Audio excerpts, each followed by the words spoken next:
ये आप लोगों का नेक्स्ट टॉपिक है थर्ड चैप्टर का, शेप ऑफ पीरियोडिक टेबल। इसमें बेसिकली हम लोगों ने ये देखना है कि आप लोगों ने देखा होगा कि एक पीरियड खत्म होने के बाद दूसरा पीरियड जब शुरू होता है तो उसमें डिफरेंट एलिमेंट्स होते हैं। अब क्या रीजन है कि एक पीरियड से दूसरे पीरियड में शिफ्ट होने की क्या रीजन है? कि जैसे अगर आप फर्स्ट पीरियड को देखते हैं उसमें सिर्फ दो एलिमेंट्स आते हैं, कौन कौन से? हाइड्रोजन और लिथियम, हीलियम। हाइड्रोजन और हीलियम आते हैं और उसके बाद अगला जो आता है उसके लिए आप नए पीरियड में शिफ्ट कर जाते हैं। तो इसकी हमने बेसिकली रीजन देखनी है कि हम नए पीरियड में जाने क्यों चले जाते हैं, उसकी क्या वजह है। ठीक है, हम लोगों ने एक बात की थी कल, हम लोगों ने ये टॉपिक काफी डिटेल में किया सारा।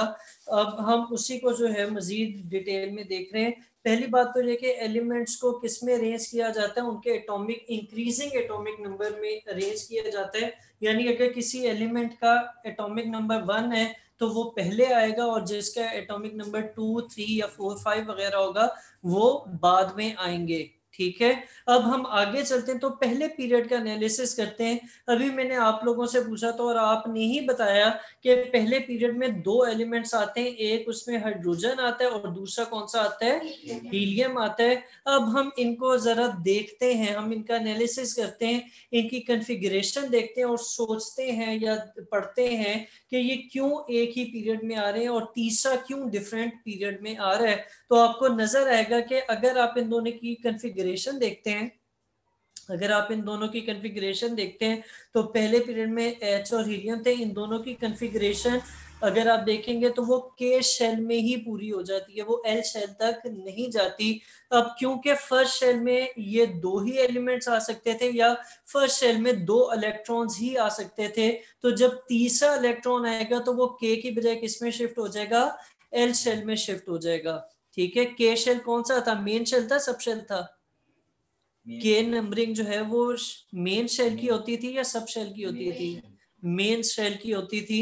तो के शेल में क्योंकि दो इलेक्ट्रॉन्स आ सकते थे इसलिए जो है उसके के शेल को पूरा पहले पीरियड में किया गया और के शेल जो है वो एच ई में पूरा हो जाता है, इसीलिए जो है वो ये पीरियड भी किसमें? एच ई में ही पूरा होगा। ठीक है, फिर उससे आगे चले तो अगले पीरियड में आ जाएंगे। अगले पीरियड में कितने एलिमेंट्स होते हैं? 8। कौन कौन से नाम लिखवा सकते हैं?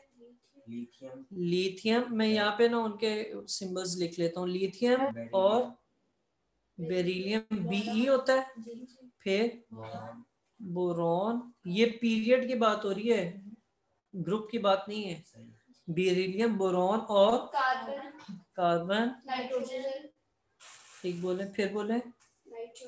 नाइट्रोजन, ऑक्सीजन, क्लोरीन, नियॉन और एन। ठीक है, अगर अब आप यहाँ पर, मैं सबकी कॉन्फ़िगरेशन नहीं कहता, लिथियम की कॉन्फ़िगरेशन, वैलेंस शेल कॉन्फ़िगरेशन लिखवा सकते हैं मुझे? लिखवाएं।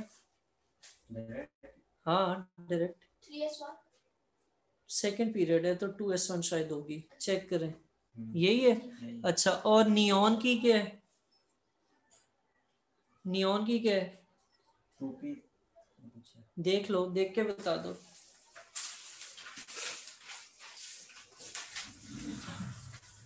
एक था ना पीरियोडिक टेबल जिसमें वैलेंस शेल 2p6, और ये तो सब शेल है, इससे पहले 2s3 होगा, 2s2 2p6। ठीक है, अब इसकी कॉन्फ़िगरेशन आप देखें तो लिथियम की 2s1 थी, वो जैसे जैसे सब शेल शिफ्ट होता रहा वैसे वैसे ग्रुप चेंज होता रहा। ठीक है, लेकिन जैसे ही अब 2p6 के बाद अगला, अगर एलिमेंट फर्ज कर रहा हूं मैं, अगर 2p6 के बाद एक और इलेक्ट्रॉन होता तो वो क्या कॉन्फ़िगरेशन बन जाती? 2p6 के बाद 3s1 पे आ जाता है। ऐसे ही होता है ना, 2 की तो कॉन्फ़िगरेशन पूरी होगी। तो इसका कहने का मतलब मेरा क्या है? मेरा मतलब ये है कि अगर आप यहां तक नियॉन तक देखते हैं तो सेकंड शेल आता है, थर्ड शेल नहीं आता। मेन शेल की बात कर रहा हूँ, थर्ड शेल नहीं आता। तो जैसे ही थर्ड शेल में जाएंगे तो आपका पीरियड भी क्या हो जाएगा? चेंज हो जाएगा। तो यही लॉजिक जो है वो यहाँ पे सारे में यूज हो रही है। अब अगर आप यहाँ से आगे देखें, मैंने आप लोगों को फर्स्ट पीरियड का बता दिया था, दूसरे में आ जाते हैं। तो दूसरे में लिथियम सबसे पहले आता है, एक मिनट हाईलाइटर लेना था।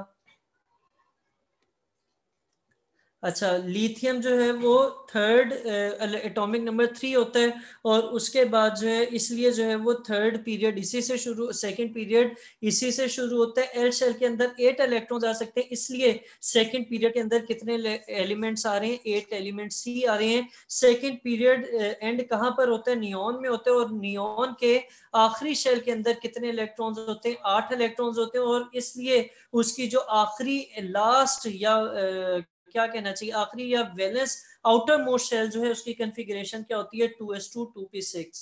ठीक है। अब जब आप लिथियम से अगले पे जाते हैं तो कौन सा पीरियड आता है? थर्ड पीरियड आता है।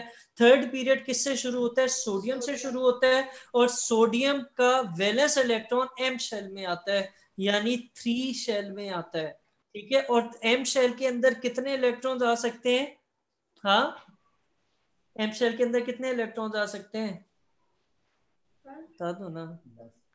एम की कॉन्फ़िगरेशन क्या होती है? 3s 3p और 3d भी होता है। टोटल करो कितने होते हैं? अच्छा चलो छोड़ो, यहाँ से आ जाओ। एम शेल में होती है। अब सोडियम की वैलेंस इलेक्ट्रॉन 3s सब शेल में आती है, जो कि मिलती है लिथियम के 2s1 से। ठीक है। सोडियम की वैलेंस इलेक्ट्रॉन 3s1 होती है ना, तो वो किससे सब शेल की कॉन्फ़िगरेशन से मिलता है? उससे ऊपर वाले यानी लिथियम की, जो कि क्या थी? 2s1 थी। इसी तरह जो सोडियम के बाद नीचे आएगा उसकी 4s1 होगी।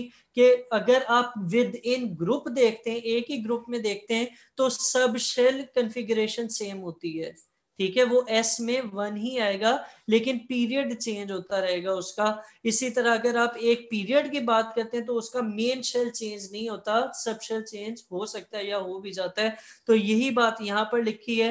अब यहाँ पे वो क्या कह रहे हैं कि लिथियम की कॉन्फ़िगरेशन जो है वो सॉरी सोडियम की 3s में आती थी, और वो लिथियम के नीचे आता है क्योंकि वो 2s तक आता था, और इसलिए जो है ये लिथियम के नीचे लिखा गया। मैग्नीशियम में 3s2 आता है और उसे बेरिलियम के नीचे लिखा गया। इसी तरह इससे अगले 6 एलिमेंट जो aluminium, silicon, phosphorus, sulphur, chlorine, argon है, उनको भी इसी तरह वैलेंस शेल इलेक्ट्रॉनिक कॉन्फ़िगरेशन को देखते हुए बोरॉन, कार्बन, नाइट्रोजन, ऑक्सीजन, फ्लोरॉन और नियॉन के नीचे लिखा गया। ठीक है। ठीक है। अच्छा, फिर उससे आगे चलते हैं तो आर्गोन की बात हो रही है। आर्गोन की कॉन्फ़िगरेशन क्या है? 3s2 3p6 है वैलेंस इलेक्ट्रॉनिक कॉन्फ़िगरेशन, और ये मिलती किससे? नियॉन से मिलती है। इसलिए जो है वो ये यहाँ पर खत्म हो जाता है या उसके नियॉन के नीचे आता है। इससे अगला एलिमेंट, ये भी ग्रीन करना चाहिए था वैसे मुझे, लास्ट वाली लाइन भी। इससे अगला एलिमेंट जो है वो कौन सा है? एक मिनट। अच्छा, इससे आगे हम चलते हैं तो के पोटाशियम की बात होती है। पोटाशियम की कॉन्फ़िगरेशन, वैलेंस कॉन्फ़िगरेशन क्या है? 4s1 है। 4s पोटाशियम की 4s1 है। उसका वैलेंस शेल Na सोडियम से मिलता जुलता है क्योंकि सोडियम की कॉन्फ़िगरेशन में 3s1 होता था। अब इसी तरह सोडियम को किसके नीचे रखा गया? सॉरी, पोटाशियम को सोडियम के नीचे रखा गया। और उससे आगे चले तो एक नया पीरियड भी के से स्टार्ट हो रहा है, क्योंकि अब आपका मेन शेल जो पहले थर्ड था, अब कौन सा स्टार्ट हो गया? 4 शेल स्टार्ट हो गया। और इसी तरह जो है वो आप हमेशा क्या करते हैं? आप हमेशा ये करते हैं कि जिन इलेक्ट्रॉन की सिमिलर वैलेंस शेल कॉन्फ़िगरेशन होती है उन्हें सेम ग्रुप में डाला जाता है, और ऐसे एलिमेंट्स जिनकी मेन शेल कॉन्फ़िगरेशन या मेन शेल सेम होता है उन्हें सेम पीरियड में डाला जाता है। ठीक है। तो ये आपकी शेप ऑफ पीरियोडिक टेबल हो गया। इसमें किसी को कोई मसला है तो मुझे बताइए। उम्मीद है नहीं होगा। एमन हुसैन, क्लियर है ये? जी क्लियर है।